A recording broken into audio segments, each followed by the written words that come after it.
김경래의 최강 시사.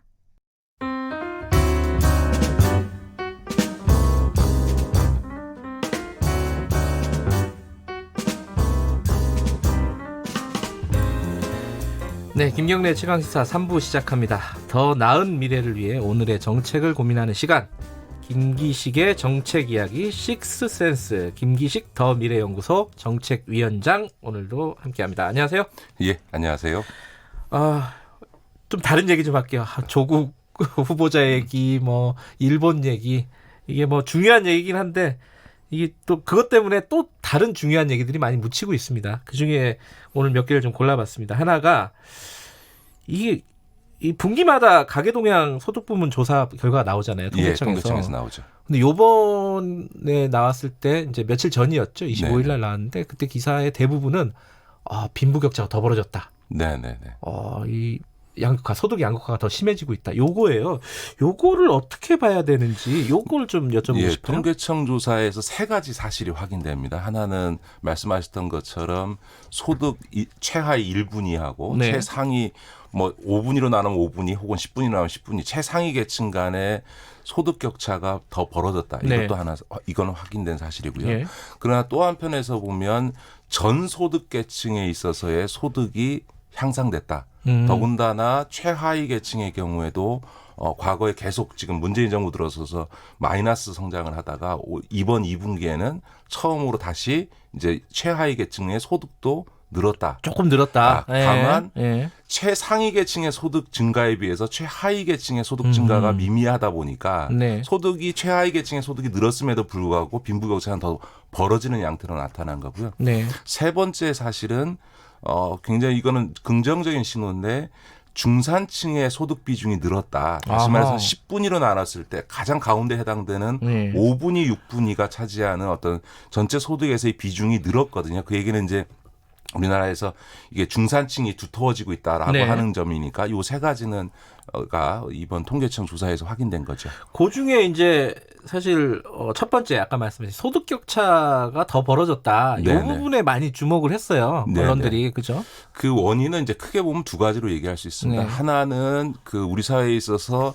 소득이 없는 노인 인구층이 너무 급격하게 늘어난 그 부분 하나고요. 또 하나는 모든 조사는 가구 단위를 갖고 합니다. 개인을 예. 갖고 하는 게 아니고 그런데 1, 2인 가구 숫자가 급격히 늘어나고 있다라고 하는 두 가지 점인데 예를 들어서 뒤에 가구 얘기부터 말씀을 드리면 1995년도에 그 1인 가구 비중이라고 하는 게 12.7%밖에 안 됐는데요. 지금 2017년 기준으로 하면 전체 가구 중에서 1인 가구 비중이 가장 높아서 28.6%입니다. 그래요? 네, 그래서 지금은 전체 가구 중에서 1, 2인 가구 비중이 55.3%로 반 이상이 됩니다.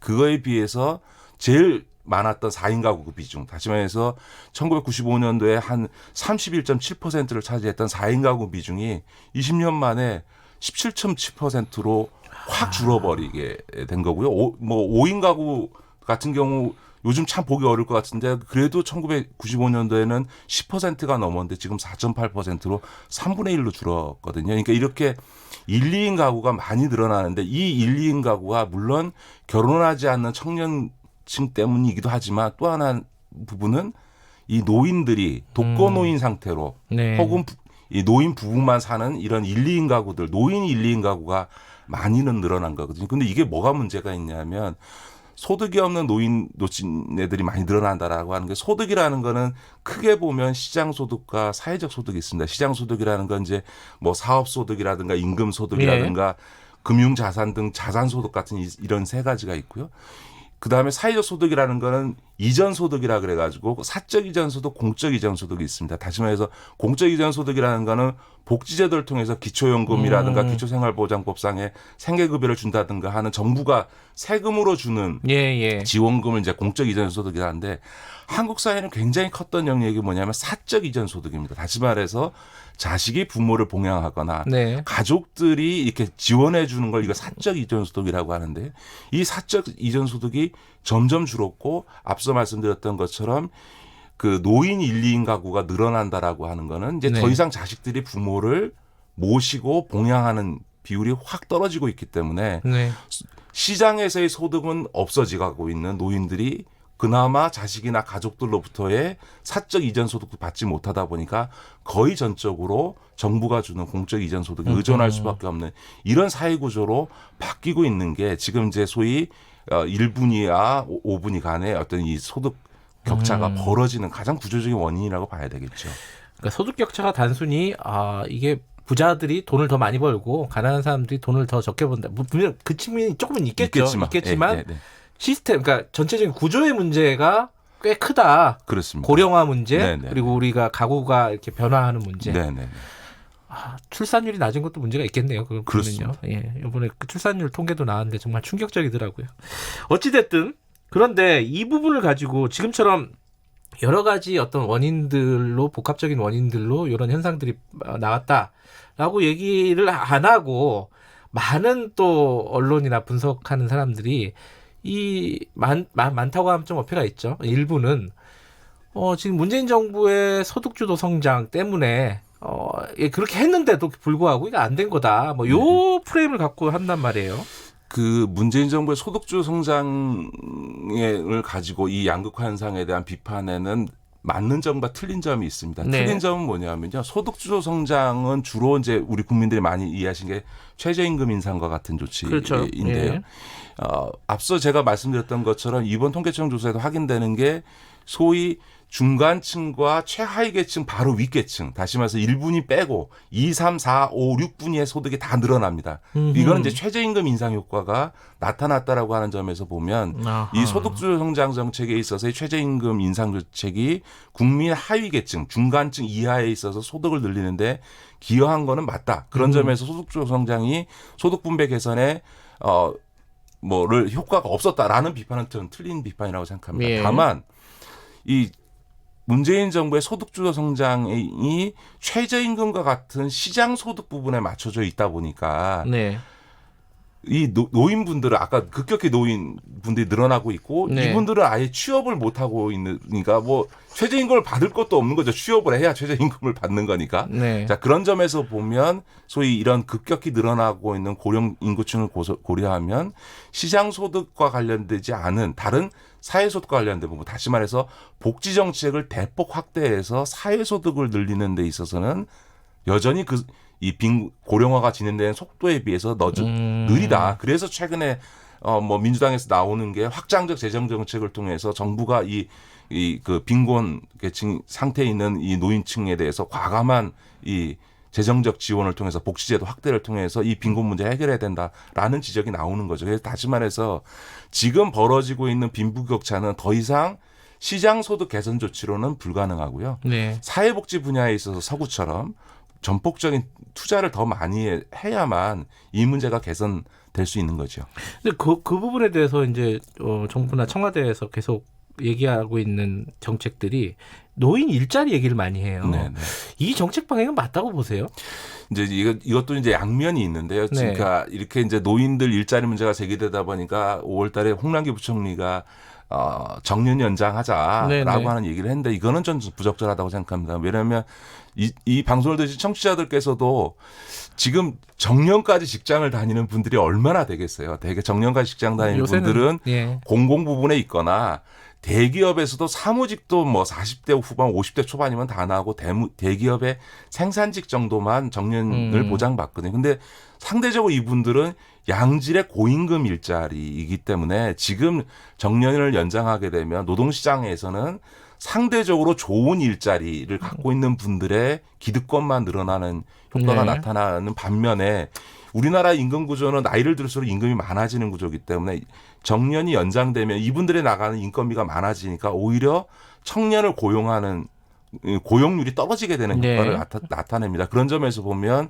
정년을 연장하는 조치는 가뜩이나 어려운 청년들의 일자리 문제를 악화시킬 것이기 때문에 네. 그렇게 해서는 안 되고요. 다만 노인들에 맞춰진 소위 고령자용 일자리는 다양하게 만들어야 되는데 그게 대체로는 양질의 시간제 일자리를 하는 게 좋습니다. 예를 들면 나이 드시면 체력적으로 정규직으로 하루 8시간씩 일주일 내내 근무하는 게 쉽지 어려운 않죠. 부분이 있기 예. 때문에 대개 서구 사회에서도 소위 그 양질의 시간제 일자리를 만드는데 그 양질 시간제 일자리라는 건 뭐냐면 시간제로 일하는 대신에 시급은 정규직보다 높게 줍니다. 왜냐하면 고용을 보장하지 않는 대신에 네네. 시간당 임금은 더 많이 주는 이런 양질의 일자리들을 많이 만들어내는 게 소위 고령자형 일자리, 청년들의 일자리를 뺏는 형태가 아니고 고령자형 일자리를 많이 만들어야 된다 이렇게 봅니다. 네, 통계청 발표를 통해 가지고 이게 노인들 문제를 좀 한번 짚어봤고요. 다른 얘기 하나 여쭤볼게요. 지금 광화문 광장 때문에 또 약간 좀 시끄러워요. 물론 다른 네, 뉴스가 네, 많아갖고 네, 네. 이게 모르시는 분들도 많을 텐데 뭐 시민단체에서 광화문 졸속 추진 중단을 요구하는 뭐 발표도 하고 네, 네, 성명도 발표하고 오늘 기자회견도 한다고 하고요. 이거 왜 뭐가 문제가 있어서 지금 이렇게 논란이 되고 있는 거예요? 예, 이제 광장이라는 게 말 그대로 넓게 빈 공간인 거죠. 근데 그렇죠. 이제 우리 서울 시청 앞 광장이나 광화문 광장은 말 그대로 그냥 빈 공간이죠. 예를 들어서 서울 시청 앞 광장은 그냥 오피스 빌딩에 둘러싸여 있는 빈 공간이어서 그냥 집회나 무슨 공연할 때 빼놓고는 시민들이 거의 그냥 접근하지 못하거나 안 하는 네. 공간이고 광화문 광장만 하더라도 양쪽에 돌아다가 다니면서 일종의 도심섬의 섬이다. 그리고 그렇죠. 중간에 갑자기 오세훈 시장이 만들어 놓은 그 황금색 세종대왕 좌상이 딱 있는 이런 그런 점에서 보면 이 광장이 광장으로서의 의미를 못 찾고 있다라는 비판은 끊임없이 제기돼 온 거고 그래서 이 서울시청 앞 광장이나 광화문 광장을 다시 광장답게 만들자 이런 얘기들은 계속돼 온 거죠. 재구조하라고 하죠. 그렇죠. 네. 예. 그런데 이제 다만 그 추진 과정과 내용에 있어서의 비판들이 좀 제기되고 있는 것 같습니다. 어떤 게 문제가 있다는 거예요? 일단은 잘 하자, 그러니까 지금보다 좀 나은 환경을 만들자는 게 취지일 텐데 취지는 문제가 뭐가 있다고 얘기하는 거죠 지금? 이제 광장이라고 하는 게 의미가 있는 경우는 대개 이제 그 두 가지 경우인데요. 예. 하나는 역사적인 어떤 사건이나 역사적인 어떤 조형물과 연동되어졌을 때 그게 의미를 발휘하죠. 네. 뭐 천안문 광장이나 드라팔가 광장이나 이런 게 이제 어떤 뭐 자금성이라든가 어떤 역사적 사건과 연관되어서 네. 이제 있거나 아니면 어떤 문화적인 요소들과 결합돼 있거나 이런 거거든요. 근데 이제 지금은 앞서 말씀드렸던 것처럼 시청 앞 광장도 광화문 광장도 이 두 가지 광장이 의미 있을 수 있는 이 두 가지 요소를 다 못 갖고 그냥 오피스 빌딩 사이에 둘러싸여 있는 빈 공간으로만 지금 존재하다 보니까 이게 문제죠. 그래서 이제 결국은 광화문 광장이나 시청 앞 광장을 제대로 의미 있게 의미 있게 재구조하려고 한다면 네. 역사적 의미를 부여하거나 아니면 어떤 문화적인 요소들과 결합하는 이런 좀 전략적인 기획이 있어야 되는데 그런 부분에 있어서 시민적인 거나 혹은 전문가들이나 시민단체의 공감대를 못 얻어내고 있는 것이 지금 제일 큰 문제이고 또 한편에서는 그렇게 공감대가 못 얻어진 상황에서 딱 1년 논의해가지고 작년에 방안을 만들고 이걸 이제 밀어붙이려고 하니까 아니 뭐가 그렇게 급하냐 충분히 더 논의해가면서 문제를 풀자라고 하는 이제 지적들이 시민사회나 이런 데서 나오고 있는 거죠. 그게 이제 지금 박원순 시장이 자기 임기 내에 사업을 완료하고 싶어 한다. 그래서 뭐 약간 치적 사업 뭐 그렇게 바라보는 시각도 일부는 있더라고요. 아니 선출직 자치단체장이 치적 쌓기하는 건 너무나 당연한 거고 예. 그리고 뭐 어떤 일을 하더라도 뭐 임기 안에 뭘 하려고 한다라는 비판은 나올 수 있는데 그러나 그런 비판이 늘 있는 얘기입니다만 네. 지금 앞서 말씀드렸던 것처럼 어떤 내용과 과정에 있어서는 조금 더 유연하게 서울시가 정책을 추진할 필요는 있다고 생각합니다. 예를 들어서 광화문 광장이 지금 제일 논란이 되고 있는데요. 도대체 광화문 광장의 의미를 어떻게 설정할 거냐. 그러니까 지금 한편에서 역사성 얘기를 말씀드렸습니다. 그러니까 이제 갑자기 서울시에서 월대를 복원하겠다. 그래서 이제 도로도 다 배치하고 막 이렇게 했다고 하는데 월대요? 월대가 뭐예요?